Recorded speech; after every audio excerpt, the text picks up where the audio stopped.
criação no coração, trazendo paz e redenção. Nos braços do Pai eu vou descansar e em seu amor me transformar. No altar do amor eu quero estar, seguindo sempre a sua voz. Olá, gente, Deus abençoe. Vamos seguindo aqui no nosso propósito. Hoje números 20, 21 e 22 e Marcos 4, do 21 a 45. Então vamos lá, dando início aqui ao Números capítulo 20. As águas de Meribá. No primeiro mês, toda a comunidade de Israel chegou ao deserto de Zim e ficou em Cádiz. Ali Miriam morreu e foi sepultada. Não havia água para a comunidade e o povo se ajuntou contra Moisés e contra Arão. Discutiam com Moisés e disseram: quem dera tivéssemos morrido quando os nossos irmãos caíram mortos perante o Senhor no deserto. Por que vocês trouxeram a Assembleia do Senhor a este deserto para que nós e os nossos rebanhos morrêssemos aqui? Por que vocês nos tiraram do Egito e nos trouxeram para este lugar terrível? Olha só, gente, um lugar terrível, hein? Provaram de suprimento, cuidados de Deus, provaram de tudo, libertação da escravidão, da opressão de Faraó, e eles estavam tendo aquela realidade que eles estavam vivendo como terrível, horrível. Você vê como é que a ingratidão e o inimigo, a nossa natureza ainda não transformada, faz nós invertermos os valores, olhar as coisas de Deus como coisas ruins e as coisas ruins como coisas boas. É como hoje a pessoa olhar e falar assim: depois que eu fui para a igreja as coisas só pioraram. Depois que eu fui para a igreja, nossa, parece que as coisas assim, viram de pé na cabeça, como se a igreja fosse fazer mal para ela, Deus tivesse gerado confusão na vida dela. É porque na verdade falta esse perfil de pessoas, esse tipo de pessoas, nascer de novo. Ele está dentro da igreja, mas com o coração mundano. Ele está na presença de Deus, mas ainda com a sua essência antiga, da velha criatura. Ele não nasceu de novo, ele não mudou. Ele não está entendendo que está havendo nele um conflito, E ele tem que alimentar quem quer que vença. Então, se eu estou na igreja, eu tenho que alimentar o meu espírito. Se eu estou na igreja, eu tenho que alimentar a minha essência cristã. Se eu estou na igreja, eu tenho que alimentar meu lado cristão e não meu lado natural humano, porque vence quem está mais forte. Aqui esse povo, eles só alimentavam a velha natureza.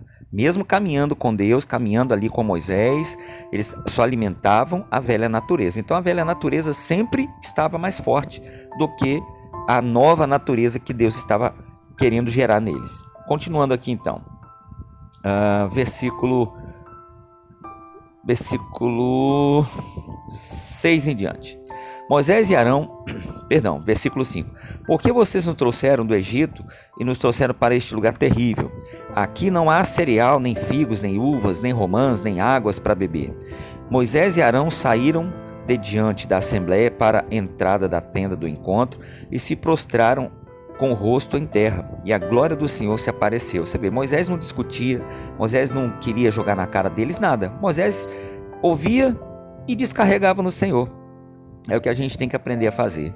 A gente ouve um monte, coração entristece, a cabeça enche, os olhos até sai água, a gente tá aquela angústia por dentro. Em vez da gente explodir, vamos descarregar no Senhor. Pode ter certeza que Deus vai se manifestar com a glória dele. Então saíram diante, foram lá, Deus se apareceu com a glória dele. Verso 7. E o Senhor disse a Moisés: pegue a vara e com seu irmão Arão reúna a comunidade diante desta o quê? Diante da comunidade, E fale aquela rocha, e ela verterá água, ou jorrará. Vocês tirarão água da rocha para a comunidade, e os rebanhos beberão. Por que aqui já estava simbolizando a morte de Jesus, né? Que é a nossa rocha, a nossa pedra angular, pedra de esquina, aquela que sustenta toda uma construção. E por que ferir? Ferir foi aquele momento em que Jesus foi furado, ele apanhou, ele sofreu. Então o ferimento é que o castigo que nos traz a paz, né, estava sobre ele. Então aqui já simbolizava Jesus, o sofrimento de Jesus, né, a ferida de Jesus, levando sobre ele todas as nossas iniquidades e trazendo para nós saciedade, né? Então Moisés pegou a vara que estava diante do Senhor, como esse lhe havia ordenado. Moisés e Arão reuniram a assembleia em frente à rocha, e Moisés disse: escutem, rebeldes, será que teremos que tirar água desta rocha para lhes dar? Então Moisés ergueu o braço e bateu na rocha 2 vezes com a vara. Jorrou água e a comunidade e os rebanhos beberam. O Senhor, porém, disse a Moisés e Arão: como vocês não confiaram em mim para honrar minha santidade à vista dos israelitas, vocês não conduzirão esta comunidade para a terra que lhes dou. Por quê? Vamos ver o que Deus falou para ele aqui, ó. Pegue a vara e com seu irmão Arão reúna a comunidade diante daquela rocha. E fale aquela rocha. Aqui Moisés bateu 2 vezes. Aqui já errou, né? Ele se deixou levar. Na hora dele apenas cumprir o que Deus mandou, aí ele se perdeu. É o que às vezes a gente acaba exagerando, né? Deus manda para a gente fazer alguma coisa, a gente acaba exagerando. Então vamos nos manter no equilíbrio, gente. Não exagere, mesmo que seja em nome do Senhor. Não exagere. Que mais? Verso 13. Finalzinho do verso 12. Vocês não conduzirão essa comunidade para a terra que eu lhes dou. Verso 13. Essas foram as águas de Meribá, onde os israelitas discutiam com o Senhor e onde ele manifestou sua santidade entre eles. De Cádiz, Moisés enviou mensageiros ao rei de Edom, dizendo: assim diz o teu irmão Israel: tu sabes de todas as dificuldades que vieram sobre nós. Os nossos antepassados desceram para o Egito e ali vivemos durante muitos anos. Os egípcios, porém, nos maltrataram, como também a eles. Mas quando clamamos ao Senhor, ele ouviu o nosso clamor e enviou um anjo e nos tirou do Egito. Agora estamos em Cádiz, cidade na fronteira do teu território. Deixa-nos atravessar a tua terra.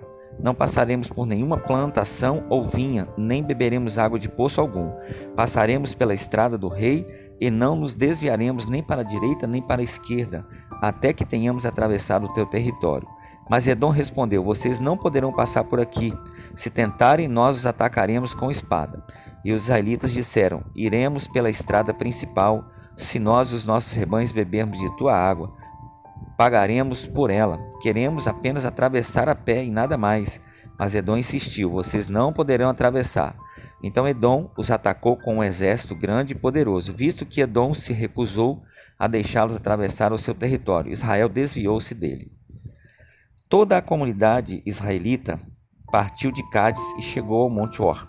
Naquele monte, perto da fronteira de Edom, o Senhor disse a Moisés e a Arão: Arão será reunido aos seus antepassados. Não entrará na terra que dou aos israelitas, porque vocês dois se rebelaram contra a minha ordem, junto às águas de Meribá. Leve Arão e seu filho Eleazar ao alto do Monte Or. Tire as vestes de Arão e coloque-as em seu filho Eleazar, pois Arão será reunido aos seus antepassados, pois ele morrerá ali. Quer dizer, Arão foi salvo? Foi. Só que ele não provou do plano que Deus tinha para ele na terra. Muitos são assim hoje. Conseguirão a salvação, mas por desperdiçarem e viverem na rebeldia, né, não vão provar do bem de Deus aqui na terra.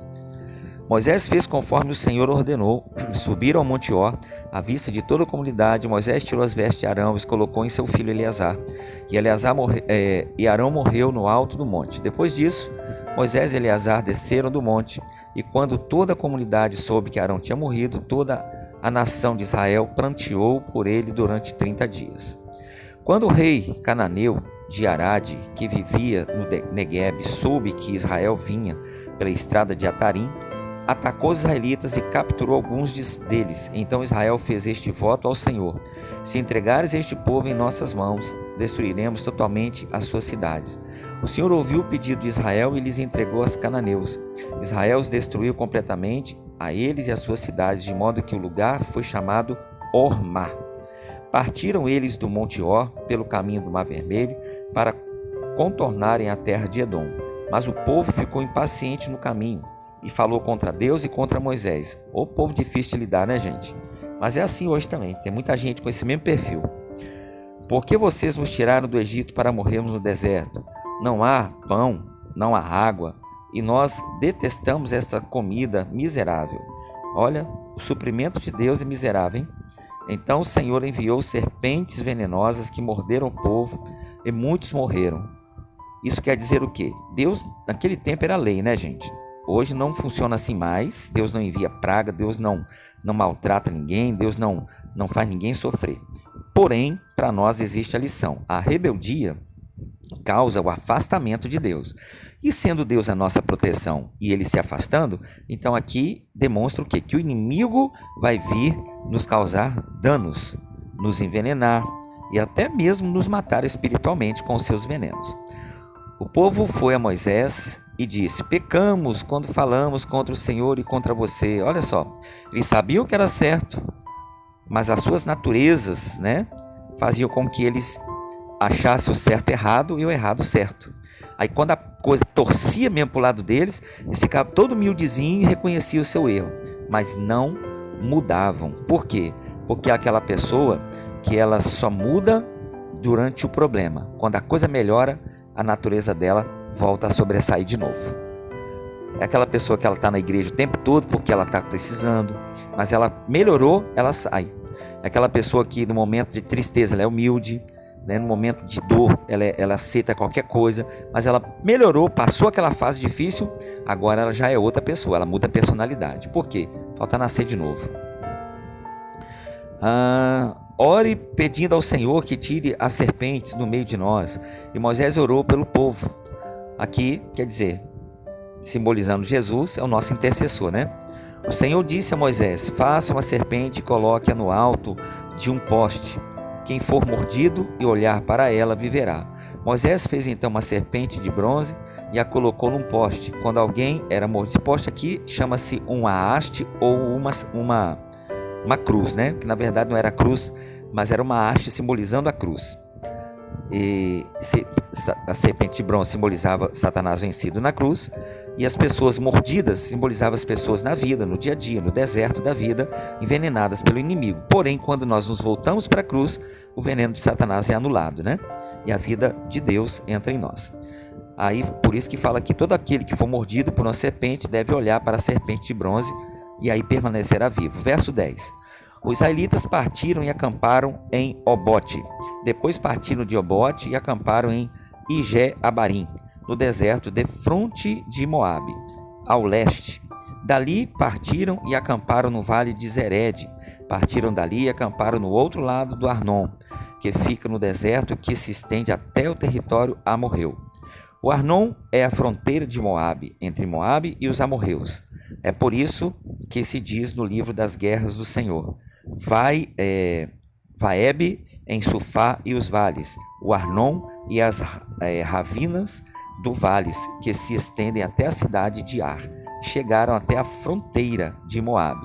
De lá prosseguiram até Bir, o poço onde o Senhor disse a Moisés: reúna o povo e dê-lhes água de beber. Então Israel cantou esta canção: brote água ao povo, cante a teu respeito, a respeito do povo, a respeito do poço que os líderes cavaram, que os nobres abriram, e com cetros e cajados. Então saíram do deserto para Mataná, de Mataná para Naaliel, de Naaliel para Bamote, e de Bamote para o vale de Moabe, onde o topo do Pisga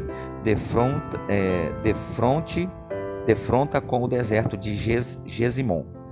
Israel enviou mensageiros para dizer a Sion, rei dos amorreus: deixe-nos atravessar a tua terra. Não entraremos em nenhuma plantação, nenhuma vinha, nem beberemos água de poço algum. Passaremos pela estrada do rei que tenhamos atravessado. todo o seu território. O Senhor, porém, não deixou Israel atravessar o seu território.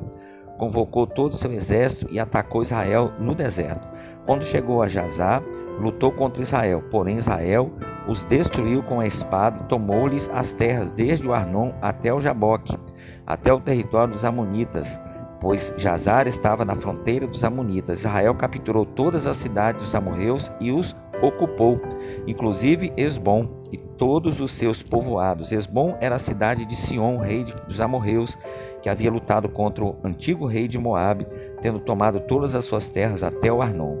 É por isso que os poetas dizem: venham a Esmom, seja ela reconstruída, seja restaurada a cidade de Sion. Fogo saiu de Esbom, uma chama da cidade de Sion consumiu Ar e de Moabe. Os senhores do Alto Armão, ai de você, Moabe, você está destruído, ó povo de Camus. Ele fez de seus filhos fugitivos e de suas filhas prisioneiras de Seom, rei dos amorreus. Mas nós os derrotamos. Esbom está destruída por todo o caminho até Dibom. Nós os amarramos até Nofá e até Medebá. Assim Israel habitou na terra dos amorreus. Moisés enviou espiões a Jazar, e os israelitas tomaram os povoados ao redor e expulsaram os amorreus que estavam ali. Depois voltaram e subiram pelo caminho de Bazã, e Og, rei de Bazã, com todo o seu exército, marchou para enfrentá-los em Edrei. Mas o Senhor disse a Moisés: não tenha medo dele, pois eu entregarei a você, juntamente com todo o seu exército e com toda a sua terra. Você fará com ele o que fez com Seom, rei dos amorreus, que habitava em Esbom. Então eles os derrotaram, bem como os seus filhos e todo o seu exército. Não lhes deixaram sobreviver nenhum, e tomaram posse de toda a terra deles. Por que aconteceu isso, gente? Deus não queria tomar aquelas terras, apesar daquelas terras serem pertencentes a uma grande área conquistada pelo povo de Israel. Mais para frente nós vamos ver isso. Mas Deus só queria que o povo passasse. Eles se levantaram contra. Então, assim, tem coisas que Deus ele não vai nos fazer confrontar, vai nos fazer passar. Só que se as situações se levantam contra nós, então Deus nos capacita para vencer. Então Deus ele não é um Deus de briga, de brigão, ele é um Deus de guerra. Então se levantou uma guerra, Deus combate, mas Deus não é Deus de briga para sair brigando com ninguém. Capítulo 22. Os israelitas partiram e acamparam nas campinas de Moabe, para além do Jordão, perto de Jericó. Balaque, filho de Zippor, viu tudo o que Israel tinha feito aos amorreus e a Moabe, e teve muito medo do povo, porque era muita gente. Moabe teve pavor dos israelitas. Então os moabitas disseram aos líderes de Midian: essa multidão devorará tudo o que há ao nosso redor, como o boi devora o capim do pasto. Balaque, filho de Zippor, rei de Moabe, naquela época, enviou mensageiros para chamar Balaão, filho de Beor, que estava em Petor, perto de Eufrates, em sua terra natal. A mensagem de Balaque dizia: um povo que saiu do Egito cobre a face da terra e se estabeleceu perto de mim. Venha agora lançar uma maldição contra ele, pois é forte demais para mim. Talvez então eu tenha condições de derrotá-lo e de expulsá-lo da minha terra, pois sei que aquele que você abençoa é abençoado, e aquele que você amaldiçoa é amaldiçoado. Os líderes de Moabe e os de Midian partiram, levando consigo quantia necessária para pagar os encantamentos mágicos. Quando chegaram, comunicaram a Balaão o que Balaque tinha dito. Balaão era um profeta, e realmente Deus confirmava a palavra do profeta. Porém, ele tinha sido um profeta que se corrompeu. Ele fazia agora por dinheiro, como hoje, né, gente? Porque ele não falava a palavra dele, falava a palavra de Deus. Como hoje, muitas pessoas estão enganadas, achando que muitas igrejas ou muitos pastores aí estão cheios do Espírito Santo, mas na verdade Deus não pode negar a sua palavra. Então ele age, mas aquelas pessoas não estão mais com a sua presença. Ele honra a palavra dele, mas aquelas pessoas e aquele lugar pagarão o preço. É questão de tempo. Foi o que aconteceu aqui com o Balaque e Balaão. Verso 8. Disse-lhes Balaão: passem a noite aqui e eu lhes trarei a resposta que o Senhor me der. e os líderes moabitas ficaram com ele. Deus veio a Balaão e lhe perguntou: quem são estes homens que estão com você? Balaão respondeu a Deus: Balaque, filho de Zippor, rei de Moabe, e enviou-me esta mensagem: um povo que saiu do Egito. Ele relatou tudo a Deus aqui, né? Cobre a face da terra, vem agora lançar uma maldição contra ele, talvez então eu tenha condições de derrotá-los e expulsá-los. Mas Deus disse a Balaão: não vá com eles, só você vai comprar uma briga que não é sua. Você vai pagar um preço que não é seu. Hoje mesmo a gente falando isso para muitas pessoas, as pessoas são obstinadas. Aqui pelo menos Balaão teve bom senso. Aí o que aconteceu aqui? Mas Deus disse a Balaão: não vá com eles. Você não poderá amaldiçoar este povo, porque é povo abençoado. Na manhã seguinte, Balaão se levantou e disse aos líderes de Balaque: voltem para a sua terra, pois o Senhor não permitiu que eu os acompanhe. Os líderes moabitas voltaram a Balaque e lhe disseram: Balaão recusou-se a acompanhar-nos. Balaque enviou outros líderes que em maior número e mais importantes do que os primeiros. Eles foram a Balaão e lhe disseram: assim diz Balaque, filho de Zippor, que nada o impeça de vir a mim, porque eu recompensarei generosamente e farei tudo o que você me disser. Venha, por favor, e lance para mim uma maldição contra este povo. Balaão, porém, respondeu aos conselheiros de Balaque: mesmo que Balaque me desse o seu palácio cheio de prata e de ouro, eu não poderia fazer coisa alguma, grande ou pequena, que vá além da ordem do Senhor meu Deus. Agora fiquem vocês também aqui esta noite e descobrirei o que o Senhor tem para mim dizer. Você vê, ele já sabia, só que ele estava encantado com aquilo que prometeu para ele. Então ele queria outra resposta de Deus. É aquela pessoa, né, que fica aí buscando revelação até achar uma que alimenta o que ela está sentindo vontade de fazer. Mas a primeira palavra que está valendo. Naquela noite Deus veio a Balaão e disse: visto que esses homens vieram chamá-lo, vá com eles então, mas faça apenas o que eu lhes disser. Balaão levantou-se pela manhã, pôs a sela sobre a sua jumenta e foi com os líderes de Moabe. Mas acendeu-se a ira de Deus. Quando ele foi, o anjo do Senhor pôs-se no caminho para o quê? Impedi-lo de prosseguir. Balaão ia montado na sua jumenta, os seus 2 servos acompanhavam.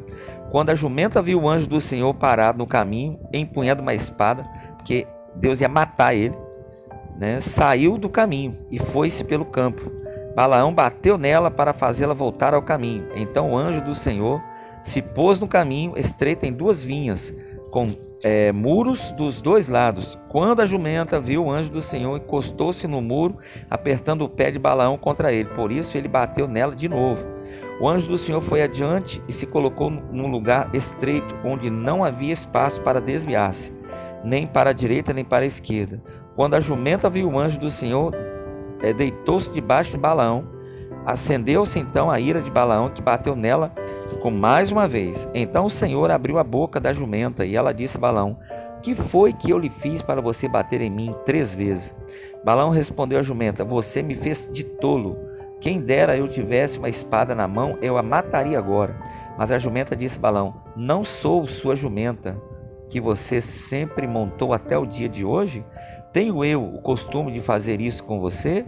Não, disse ele. Então o Senhor abriu os olhos de Balaão e ele viu o anjo do Senhor parado ao caminho, empunhando a sua espada. Então Balaão inclinou-se e prostrou-se o rosto em terra. Você vê, a jumenta teve mais discernimento do que o Balaão, né?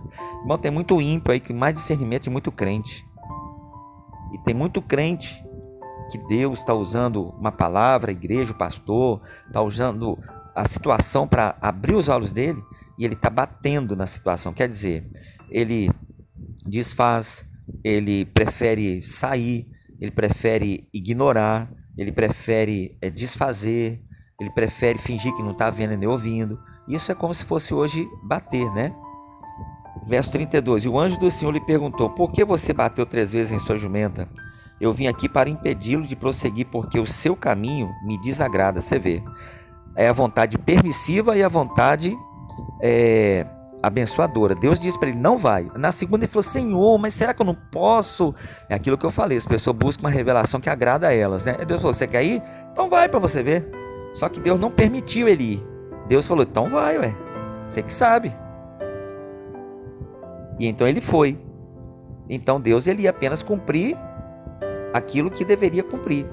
Deus ia ser severo com ele, porque ele estava em desobediência. A palavra já tinha sido dada, não tinha que buscar Deus de novo para saber, não. Deus não tem dúvida na palavra dele, não. A palavra dele é reta.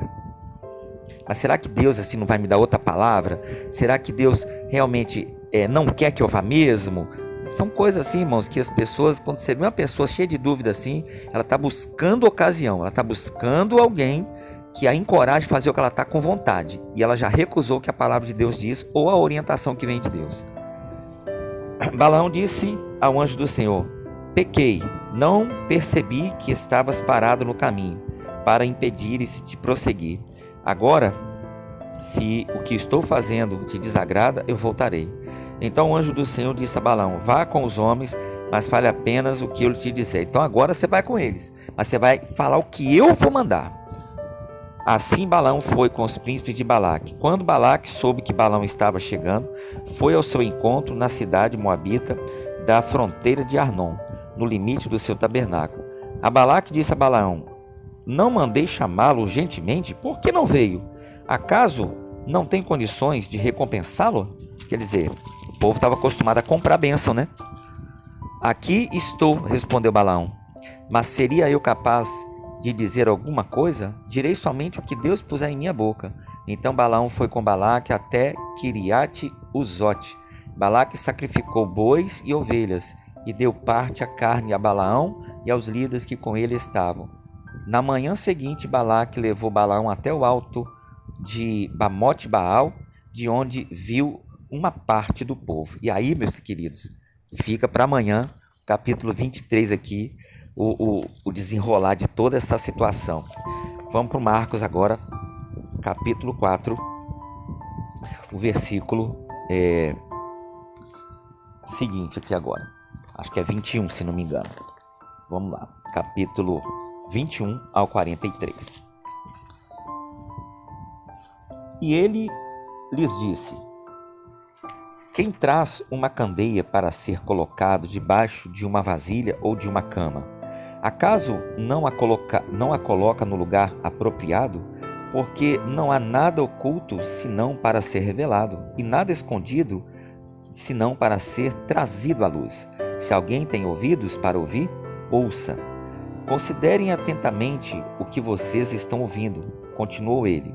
Com a medida com que medirem, vocês serão medidos, e ainda mais lhes acrescentarão.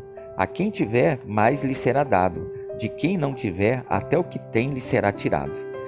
Ele prosseguiu dizendo: o reino de Deus é semelhante ao homem que lança semente sobre a terra. Noite e dia, estando ele dormindo ou acordado, a semente germina e cresce, embora ele não saiba como. A terra por si só, ou por si própria, produz o grão, primeiro o talo, depois a espiga, e então o grão cheio na espiga. Logo que o grão fica maduro, o homem lhe passa a foice, porque chegou a colheita. Novamente ele disse: com que compararemos o reino de Deus? Que parábola usaremos para descrevê-lo? É como um grão de mostarda, que é a menor semente que se planta na terra.